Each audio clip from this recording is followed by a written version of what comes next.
You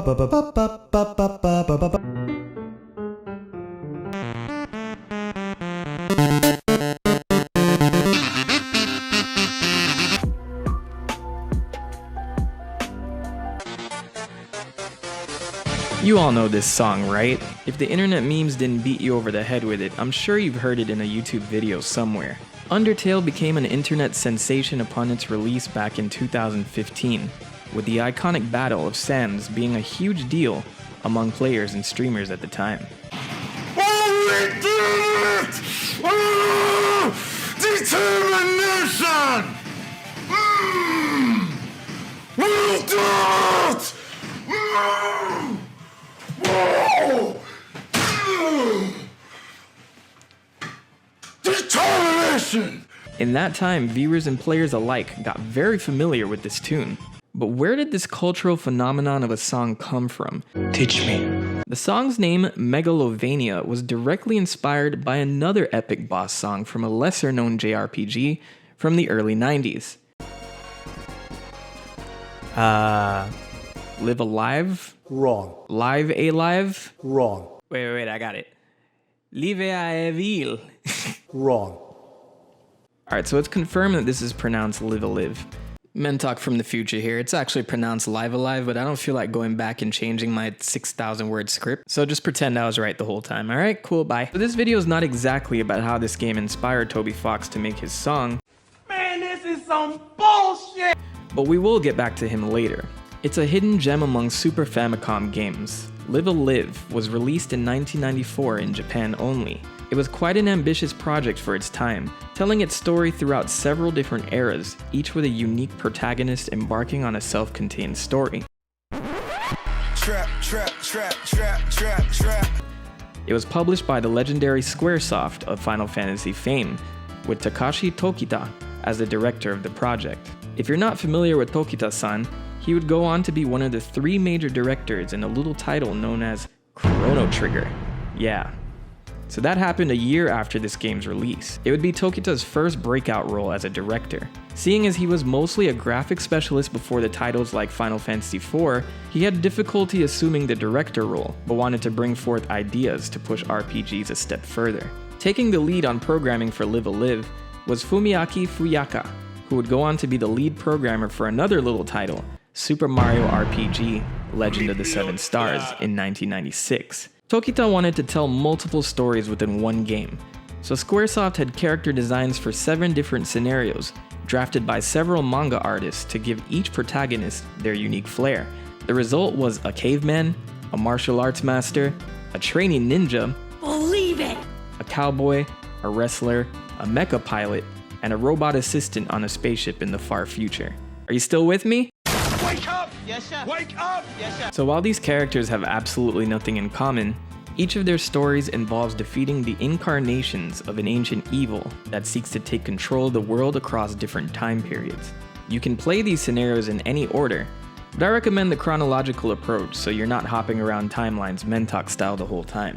It wouldn't be the first game to have perspectives from several different protagonists, with Romancing Saga already releasing for the Super Famicom with a similar premise in 1992. We'd see this format go on to inspire games like Octopath Traveler, where all the stories from several characters combine to form one narrative. Kinda. So strap in, because I'm about to do a deep dive in this game. We're gonna go through each scenario, and I want to talk about gameplay, music, and the like. So hey, grab some popcorn and enjoy. Aight?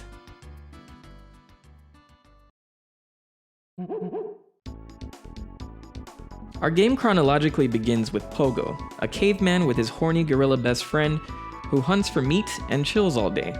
This complex lifestyle gets turned upside down when they meet a young woman named Belle. Oh, brother, this guy stinks! Who's fleeing a rival tribe to escape being a sacrifice to their god ODO. Keep that name in mind, you'll be hearing it a lot. Also, ODO is a big-ass dinosaur. Pogo and Gorilla Grodd are exiled from their tribe after trying to hide this girl amongst their ranks. So after a few slapstick-like events, they end up back at Belle's home and the lair of ODO. They work together to take out this puny dinosaur god and form peace between the tribes. And Belle gets to ride Pogo's stick with him screaming the first spoken word. cute. This particular story is pretty simple, and honestly, it can be very funny and charming, if not a tad horny at times. It doesn't take itself too seriously, but I think the greatest feature of Pogo's perspective is there is no text. All the characters in the chapter communicate without necessarily speaking, and this message is conveyed to the player with bubbles of images to put two and two together. As a child, I did have some trouble understanding some of the characters, but it does add a layer of charm to this time period. From a gameplay perspective, Pogo himself can sniff out prey on the overworld map, and when you defeat enemies for animal parts, you can trade for better equipment. And wait a minute, they put this system into Chrono Trigger too! I see you, Tokita. So you guys can't say this game wasn't iconic.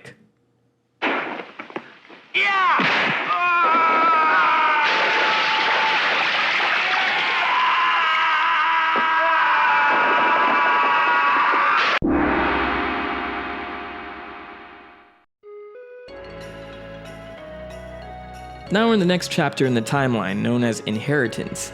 It takes place in ancient China, starring an old martial arts master, Xin Shanquan. The master knows that his time will soon be up, and decides to pass along his teachings to 3 disciples, Ven, Terra, and Aqua. Sorry, wrong game. You control the master to recruit each member. Li Kugo, a young orphan girl who lives as a thief in a nearby forest. Samo Haka, a dine and dasher from a neighboring village who the master takes responsibility for. And Yuan Zhou, a child forced to steal by a local gang leader called the Tiger King. I am never gonna financially recover from this. No, not that one. The master begins to train Li, Samo, and Yuan, all named after martial arts actors by the way, and they become one big happy family. What could go wrong? One night, a rival school led by an evil Odiwang Li wipes out 2 of your new students, leaving only the master and one of the disciples alive. The surviving disciple can be Li, Samo, or Yuan, depending on who you train the most. I always go for Li as my canon, because I feel it's pretty cool to have a woman as the next master. After you're forced to bury your disciples, the remainder of the chapter is a raid on the sadistic fucks that did this in the first place, pitting the master and the remaining disciple against Odiwang Li and all of his students. The master then sacrifices himself to use his ultimate technique, Xuanya Lian Shangquan. This motherfucker don't miss. No, he's fucking good. While his remaining disciple learns the technique as well, using it to destroy Odiwang Kenobi Li for good. After the master dies, the disciple goes on to become the new Xin Shangquan master in honor of their fallen teacher and fellow apprentices. This chapter is a lot darker than Pogo's, and from my perspective, one of the better storytelling experiences in Live a Live. Not only were they brave enough to kill off a main character, they purposefully designed Li to keep away from big-breasted female martial arts tropes at the time. Last thing about this chapter, I always thought Odiwang Li had this strange resemblance to the villain in Karate Kid 4. I didn't think you were gonna show. Which came out exactly a month before the release of this game. I'm telling you, there are no coincidences on this channel. I'm Naruto Uzumaki. I like instant ramen in a cup, and I really like the ramen Iruka Sensei got me at the Ichiraku noodle shop. But I hate the 3 minutes you have to wait after you pour the water in the ramen cup. My hobby is eating different kinds of ramen.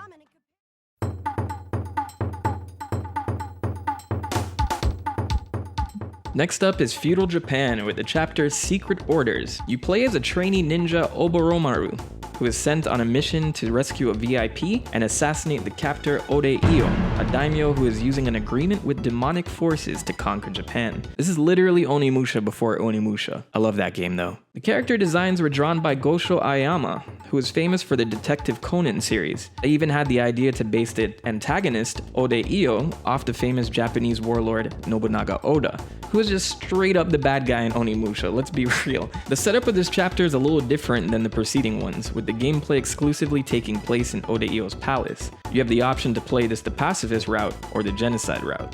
There are 100 people in this castle, and you have the ability to kill every single one. How you approach this will also determine the ending of the chapter. Maybe Toby Fox got inspiration from this level for Undertale as well. More on him later. So there are 3 ways that you can clear this chapter. You can kill all 100 people in the fortress, avoid combat completely, or just do a mixture of both. The castle features several locked and trapped doors that you'll need to maneuver around to kill enemies or avoid them, depending on the situation.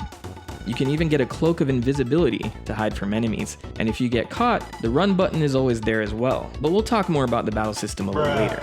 This chapter is very dense with content. Each portion of the castle has different unique events happening around it that keep exploration interesting. As Oboro traverses the castle, he runs into 4 main bosses that are subordinates of Ode-Io. If you explore enough, there are 2 secret bosses hidden within the castle that'll give you a run for your money. Think Kingdom Hearts level difficulty, arguably stronger than the last boss, like that kind of hard. And of course, they drop some broken gear for you to equip so you can spank the rest of the enemies in the castle while you're at it. Eventually, Oboro meets a prisoner named Ryoma and releases him from captivity, which leads to him joining your party later. Their mission comes to a climax at the top of the castle where they face off with the daimyo, who has 2 unique forms, his normal self and this Hills Have Eyes version of Kermit the Frog. Good triumphs over evil, Good. And you'll find out that Ryoma is actually Ryoma Sakamoto, the VIP you were tasked to find in the first place. How convenient. And fun fact, he's actually based on the prominent samurai of the same name from the late Edo period.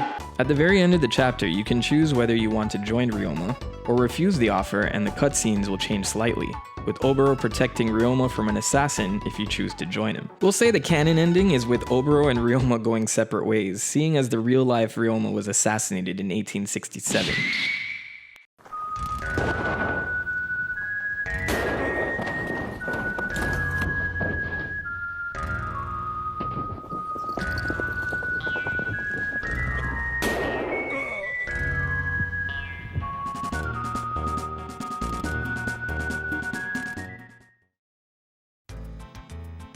The Wandering chapter brings us to the wild American West, with our hero gunslinger the Sundown Kid meeting his rival Mad Dog for a classic duel. Wait a minute, like Mad Dog as in Mad Dog McCree? Why was that game so influential? You could seriously buy this on several modern day consoles, all the way up to the 3DS. It astounds me. Though he could also be inspired by Buford Mad Dog Tannen from Back to the Future Part 3. This game is filled with pop culture references, as you'll see in later chapters. Anyway, Sundown Kid wins his duel with Mad Dog and trolls him by not finishing the job, then rides off in his horse to reach the next town. Once Sundown arrives, you discover the town is being terrorized by the Crazy Bunch, a gang of outlaws led by the evil Odio. You guys seeing the trend here? The majority of the chapter has Sundown and Mad Dog working together to prepare the town and its people for the eventual raid from the Crazy Bunch.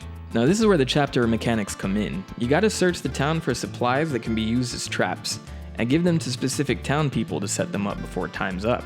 Each townsperson can set up traps at different speeds, so you'll need to move as quickly as possible and pick the right townsperson to get the job done.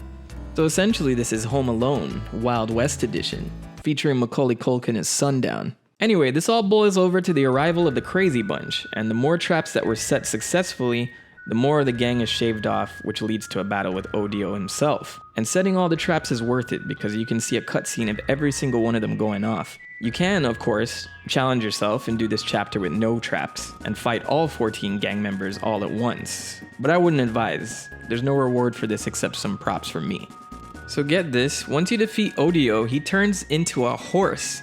So apparently that's his true form. He carries the spirit of vengeance of the men killed in battle that used to be a part of his cavalry. He was the one horse that survived that massacre. The horse thing always confused me, but after a little bit more research, I found out that Odio's horse form is based off Comanche, a verified survivor of the Battle of Little Bighorn. So that horse may have belonged to General Armstrong Custer, who Odio is also based off of in his human form. Props to the developers for doing their cultural research. Good shit, that's some good shit right there! Once Odio is defeated, Mad Dog will challenge you to one final duel, and you have the option to truly go toe-to-toe with him and fight to the death, or troll him again and just run away. I honestly ship the two of them, so normally I just run away and watch him chase for my heart. This chapter keeps the gameplay somewhat fresh and is a combination of character development and making quick decisions for a higher payoff at the end. Even the protagonist, Sundown Kid, has an amazing backstory, giving him the motivation to help the people of the village, since his own was massacred by outlaws when he was not around to prevent it. In his guilt, he puts a bounty on his own head, and wanders the west to find a place to die. But in this scenario, he finds friendship and worth by being helpful to the people of this small town. Even Mad Dog himself, being his rival, gives Sundown a reason to keep on living. The Strongest takes place in the present-day year of 1994. What's the dopest song I ever wrote in 94? Starring Masaru Takahara, a professional wrestler who wants to be the strongest fighter in the world. He decides to travel the world in search of the strongest warriors to defeat in battle, and learn techniques from them in the process. That's pretty much all there is to this chapter, with it being a clear homage to Street Fighter, complete with win and lose screens as well as fighters that are from similar parts of the world. Also, hi Hulk Hogan. So while there isn't much story to talk about here, 2D fighters were becoming increasingly popular in this era of gaming history. So the team wanted to add some of that flair to this game. The overwhelming popularity of Street Fighter 2 gave the team inspiration to have a similar setup from Masaru's story. Even the music takes some cues from that Street Fighter feel. And you know what, screw it, let's talk about the music right now. This entire game was composed by none other than Yoko Shimomura, who is most popular for her works on the Kingdom Hearts series. This woman is crazy talented and is one of my favorite composers in the industry. What's even wilder is that she was the one who arranged and composed a majority of the soundtrack for Street Fighter 2, before leaving Capcom to work on her first RPG at Squaresoft, Live a Live. And after playing hundreds of hours of Kingdom Hearts, I can easily pick out her musical style in this game.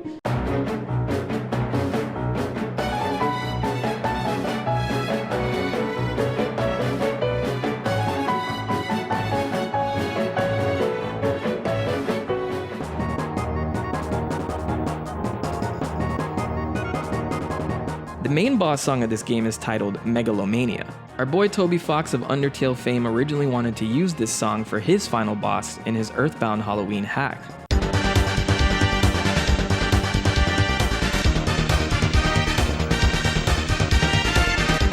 But eventually scrapped the idea and composed a song based on the track and titled it Megalovania.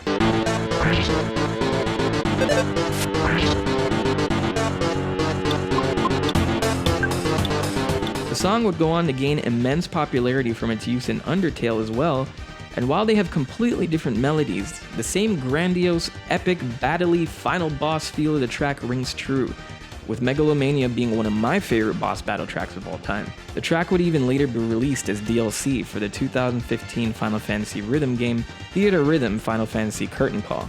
Enough gushing over the soundtrack. Anyway, Masaru defeats 6 of the world's greatest fighters, learning their ultimate techniques in the process. And once they're all defeated, Masaru is challenged by another mysterious fighter, Odie Oldbright. Yes, Odio. We meet again.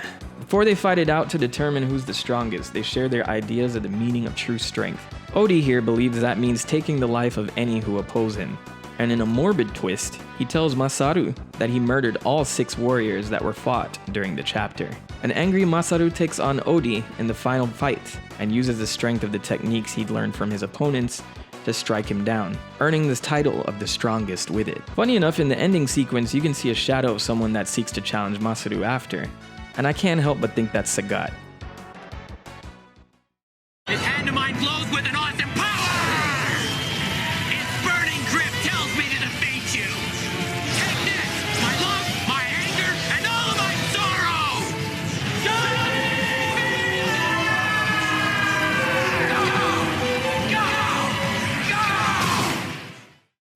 Now we've reached Flow, a chapter that was intended to take place in the not-so-distant future Japan. This chapter stars Akira Todokoro, an orphan with the power to read minds. He's a bit of a troublemaker, getting into fights, but Akira has a desire to find the gang member that murdered his father and left him and his sister orphaned at a young age. He lives at an orphanage known as Chibiko House, who is run by the matron named Taeko. Taeko's boyfriend is Kenichi Matsu, a popular biker in the area that sells taiyaki, and plays somewhat of the older brother role that Akira never had. Akira's chapter in particular has an overworld map of the city, where you can hop from location to location, gathering information to progress, by either talking to NPCs or reading their minds for that extra razzle-dazzle. After some character introductions, the plot kicks off with Akira and Matsu trying to uncover information on the Crusaders, a gang that is notorious for kidnapping individuals in the area. The stakes are raised when they end up kidnapping Akira's sister as well. Matsu and Akira discover that the Crusaders are backed by the government, kidnapping people to sacrifice to the cult of Odeo. There's that name again. It turns out that this cult is using those kidnapped people to revive the deity simply known as Odeo. During this information dump, Akira learns that the leader of the Crusaders at the time his father was murdered was none other than Matsu, and in his guilt, Matsu ends up leaving the Crusaders and tries to take responsibility for his actions, joining Akira in using the ancient mech known as Buriki Daio to take on the revived Odeo. In the process, he ends up overdosing on a drug that's used to boost his spiritual power that was needed to pilot the mech in the first place. And in his attempts to protect Akira, his sister, Taiko, and the children of his orphanage, he commits an act of sacrifice, losing his life in the fight. Inspired by Matsu's sacrifice, Akira steps forward to use his natural spiritual power to pilot Buriki Daio and destroy Odeo once and for all. This chapter's plot is bonkers, and it takes a lot of inspiration from classic Japanese media tropes, found in movies like Akira or the Kamen Rider series, and Gundam especially. Akira is suddenly overwhelmed by all the heroes used to revive Odeo, and the chapter ends on that cliffhanger, with Akira waking up in the park just as this chapter began. It's left up to interpretation whether it was all a dream or if he really saved the day, which may be a homage to ridiculous endings to other 90s anime at the time, like Evangelion for instance. Then again, this game still hasn't been officially translated, so I believe a lot of references in this chapter could have been lost in translation. There is a translation patch that was created many years ago that I used to play as a child, and I patched it on the SNES ROM itself, and I think a much better translation was released a few years down the line, but no official game release has been done in the West, which pretty much has all of this lost in translation at some point. And since you're going to be doing a lot of fighting in this chapter, let me explain Live A Live's battle system. It's a turn-based system that takes place on a tactics-like grid, with your characters able to move, attack, or use particular skills. Tokita-san said he took the movements of Go as his inspiration for the battle system, so you'll have to plan your placement carefully.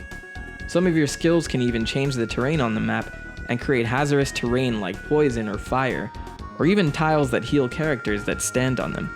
Just like other RPG mechanics, you can gain experience through battles and can level up your characters to unlock more powerful skills. Items and gear are littered throughout each scenario to give your characters that leg up that they need to wipe the floor with the Odeo incarnation at the end of the chapter. You should have gone for the head.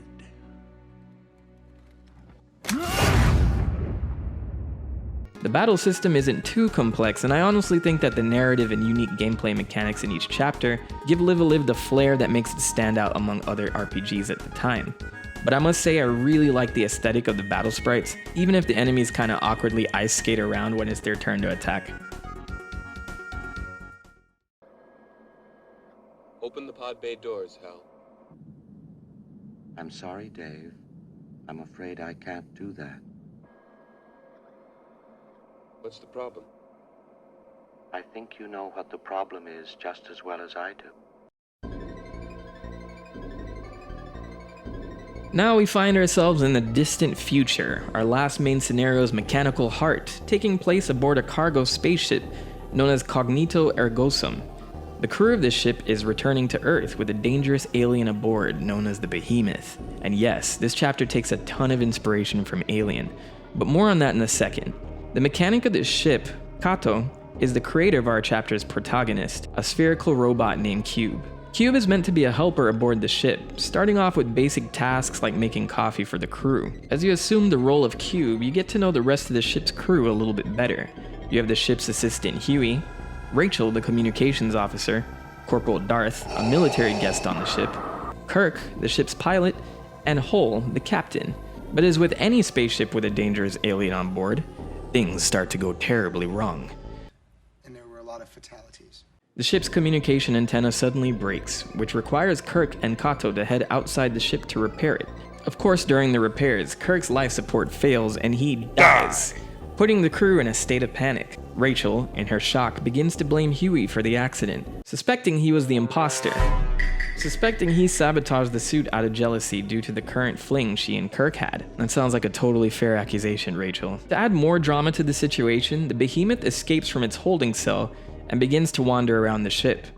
And if you get caught by this thing, it's instant game over. There's no battling it. I know my Mother 3 fans watching this are getting flashbacks to the Ultimate Chimera, and that is not a coincidence. The lead designer of the game, Nobuyuki Inoue, would go on to be the director of Mother 3, and I'm convinced that he drew inspiration from this thing for the Ultimate Chimera. I honestly have more PTSD from my encounters within Smash Bros. So while the Behemoth continues to run amok, the crew grows extremely paranoid of each other, believing someone is sabotaging all the ship's systems, causing all the mishaps on board.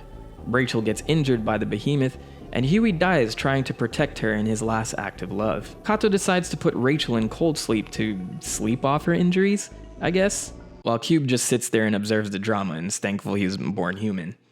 Kato and Darth decide to bust into the captain's quarters, who has been missing this whole time, only to find his lifeless corpse waiting for them. Through process of elimination, Darth begins to suspect Kato, while Cube continues to investigate the ship to clear his creator's name in the process. Cube discovers a memo in the corporal's room from the military, stating that the behemoth must arrive to Earth by any means necessary, even if some of the crew dies in the process. With this revelation, Cube returns the intel to Kato as they begin to suspect Darth instead. They flee only to have Cube assaulted by the behemoth, forcing Cube to find any means back to Kato to protect him. After a series of puzzles, you arrive back to Kato and Darth, only to find an imposter Cube harassing them. Once Cube calls an emergency meeting and proves he's not the imposter, Darth shoots the imposter like 9 times, and you all find out that the mishaps that have been going around the ship have been orchestrated by the ship's mother computer, OD-10. I actually love that one. Cube and Darth go on a mission to get into the mother computer's room, with Darth taking on the behemoth to buy Cube time to hack OD-10. This is in fact the only battle in this entire chapter, and damn does OD-10 look badass. After winning the battle, OD-10 laments the flaws of humanity before returning to normal. Cube has an emotional heart-to-heart with Darth, who explains his hatred for robots stems from a war he fought against machines. But due to his experience with Cube, he begins to see him as a crewmate, and requests to try a cup of Cube's coffee for the very first time. This part is actually quite touching, just look how happy this makes Cube. The chapter closes with the ship continuing its course to Earth, with Cube, Kato, and Darth as the remaining survivors. The chapter is honestly well written and has a pretty gripping narrative. By removing the battles completely, the player focuses on the plot and the internal conflict among the crew. As you probably already noticed, Mechanical Heart pays a lot of homage to the sci-fi genre as well, with callbacks to Alien mainly in the ship's design and the overall suspenseful aura of the chapter. It's also highly inspired by a 1980s sci-fi horror anime film known as Lily Cat, which also takes place on a ship with a mysterious extraterrestrial alien bacteria that begins to mutate and pick off the crew one by one. Despite being a pretty linear chapter, there's a minigame Cube can play in the break room known as Captain Square. This is a series of battles taking place on each planet in the solar system, and Pluto. And if you beat it, Kirk will just give you a pat on the back, and that's pretty much it. So unless you really like the battle system, there's not much else to this one. Might I fetch you something from the barkeep? Dost have thou a mug of ale for me and me mate? He has been pitched in battle for a fortnight. Oh, you thought we were done? We unlocked a 7th hidden scenario. This takes place in medieval times, and you'll begin to see a lot of similarities to old school Final Fantasy games. This would actually be the first world that was created in the design phase of Live a Live, with the protagonist Orsted being directly based on the Warrior of Light. This is King of Demons, beginning with our hero Orsted defeating his best friend Strabo in a duel for Princess Alicia's hand in marriage. The plot then kicks off with Alicia getting Princess Peached by the demon, which leads to Orsted and Strabo going on an adventure to slay the Demon King at Devil's Peak and return with Alicia safely. The adventure is pretty much scaled as a traditional RPG at the time, with Orsted traversing a few locations in the kingdom while battles are random encounters. Orsted enlists the help of Hash, the hero, and Uranus the monk, 2 older heroes who were the ones to kill the last Demon King. Party arrives at the Demon King's lair and successfully slays him, but Hash succumbs to the disease at the most opportune time, RIP, and Strabo dies from collapsing walls during their escape. To add insult to injury, the princess is nowhere to be found. A Pyrrhic victory for our heroes as they return to the kingdom to regroup and rest. Awakened in the middle of the night, Orsted goes to check up on the king, only to see the Demon Lord on the throne awaiting him. He quickly strikes him down, only to discover it was all an illusion, the corpse of the king laying at his feet. All of the king's horses and all the king's men stand in shock at Orsted's act of murder, labeling him the true demon, while Uranus can only tell him to flee. Everywhere he goes, the people have turned their back on him, giving Orsted no other choice but to seek guidance at the grave of Hash, remembering his words of not losing hope. Being officially cancelled and having a heavy heart, Orsted turns himself in only to be thrown into the dungeon to await his execution. He sees Uranus in the adjacent cell, tortured and maimed by soldiers for even thinking of defending him. With his last bit of strength, Uranus tells Orsted as long as there's one person left that believes in him, he must go on, and uses the magic to release him, dying in the process. It can't get any worse, can it? Reinvigorated by the desire to save the princess, Orsted makes a break for Devil's Peak, killing all the soldiers that stand in his way. All alone, Orsted braves Devil's Peak, tearing through all the Demon King's minions along the way before reaching the top. And that's when we discover the true identity of the Demon King. Oh dear. Wait a minute, what? Strabo? You backstabbing asshole. Yes, Strabo reveals that he fakes his death to obtain the power of the freshly slain Demon King to attempt to take revenge on Orsted for causing him suffering by winning the princess's hand in marriage and humiliating him in the process. Like, dude, did it really require all of this? So of course, you have to fight your best friend to the death, and if that wasn't heartbreaking enough, Alicia lambasts Orsted for not coming to her rescue sooner. Apparently, while she was waiting, her and Strabo had a thing, and since he's dead now, Orsted has to watch her kill herself in front of him, while placing the blame on him in the process. With the corpses of his best friend and fiancé in front of him, Orsted has a psychotic breakdown, remembering the words of Uranus. As long as one person believes in you, there is hope. Well, they're all dead now, so Orsted decides he wants to become the Demon King that everyone believes him to be, obtaining the power as the new Demon King, Odio, killing everyone in the kingdom while he was at it. So this chapter ends with the revelation that all the incarnations of evil our protagonists have been taking on this whole time originated with Orsted. Wow. This game dabbled in some heavy themes for the time too, and I can only sit here and think how badly I want a remake for it. So last stop before we end this thing, the final chapter.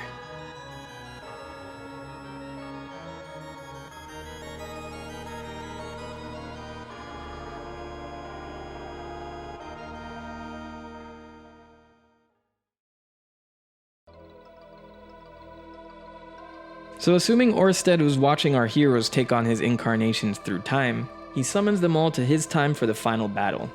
You have the ability to choose your favorite protagonist as the lead and starting character for the final chapter, and there honestly isn't much story to discuss here. You can freely traverse the kingdom recruiting all the other characters in the process, completing certain objectives to recruit them. Especially Sundown Kid. You literally have to play hide and seek with this dude like 10 times before he finally joins. Alternatively, you can choose Orsted as your main character and boss rush the protagonist, using all the Odio incarnations and end all existence, which leads to one of the darkest alternate endings I've seen in a Super Nintendo game. You should have gone for the head.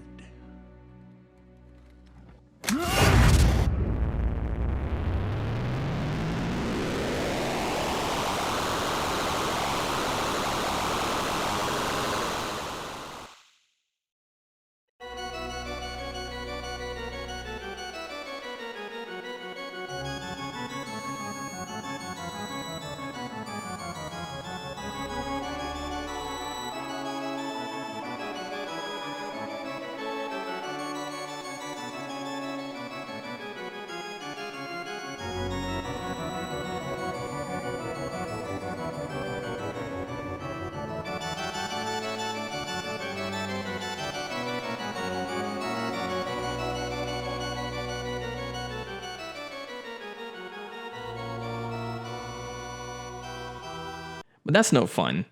So back to our heroes. You can go around and discover several different character-specific dungeons littered throughout the kingdom to get optimal gear for your party, and of course the ultimate weapons to prepare for the final battle. I recommend this because you can also find Strabo regretting every decision he's ever made in life. Yes, Strabo, you did this. Anyway, once you're ready, you can finally confront Orsted, who is curious of the hero's motives and what really drives them to fight. You scrap with a monstrous version of him, and upon his defeat, Orsted asks the hero to strike him down, in which they refuse. This may be a coincidence, but the monstrous version of the final boss looks a lot like Photoshop Flowy from Undertale. I believe that Toby Fox may have gotten some inspiration from here as well. With one last push, Orsted attempts to defeat them, summoning every incarnation of himself again to be defeated by the appropriate character. In his defeat, Orsted questions why he's unable to beat them. Their undying will to fight finally makes Orsted understand, and he gives the protagonist the W, sending them back into their times before he finally dies and restores his kingdom. ending the game for good. This story still speaks to me to this day. It's nothing heavily complex, but this game oozes with love and charm. I believe that the game deserves the same recognition of SNES classics like Earthbound and Chrono Trigger, because you experience a contained story with several different protagonists across time, each with a specific reason to be brave and stand up to these grandiose incarnations of evil. They're all pretty normal individuals that end up saving the day in the end. That same courage and will to fight develops a level of understanding with even the main antagonist, who lost those traits long before. This is also the first big game for a lot of A-list directors, composers, and designers that would go on to be involved in huge titles like Chrono Trigger, Kingdom Hearts, Mother 3, and the Mana series, to name a few. And years later, Toby Fox would go on to make a spin-off of the music from this game and acquire his own success as a game developer and composer. Tokita-san has gone on to say with enough demand, he would be open to a sequel. And seeing as Square Enix has put time into similar titles like Octopath Traveler, the remakes of Romancing Saga series, and the ports and remakes of the Mana series, I'm actually optimistic that we'll see this game in some form in the future, finally coming to the West. As of July 7, 2020, Square actually went forward and placed a US trademark for Live a Live. So this could be for an official translation, port, remake, or it could just be Square creating a trademark in case they decide to use it later. Either way, I would love to see this game come back in whatever form, and I hope this video has sparked some interest from my viewers on some long lost gold. So go ahead and go check this game out. I truly think you'll have a blast. I want to thank you guys for watching. This script took me so long to write. It's one of my longest retrospectives up to this point, and it's something outside of Sonic that I kind of wanted to show my viewers, especially the younger viewers that, haven't really played a lot of SNES games and things like that. So I really hope that you guys enjoyed this look at it, and let me know in the comments if there's any way I can improve this retrospective on games like this, because I plan to do more of these in the future. And of course, hey, if you liked the video, just give it a like. If you disliked it, give it a dislike. You know your boy doesn't care. I just like the engagement, period. Anyway, until next time, everyone, be safe. The Prophet has spoken.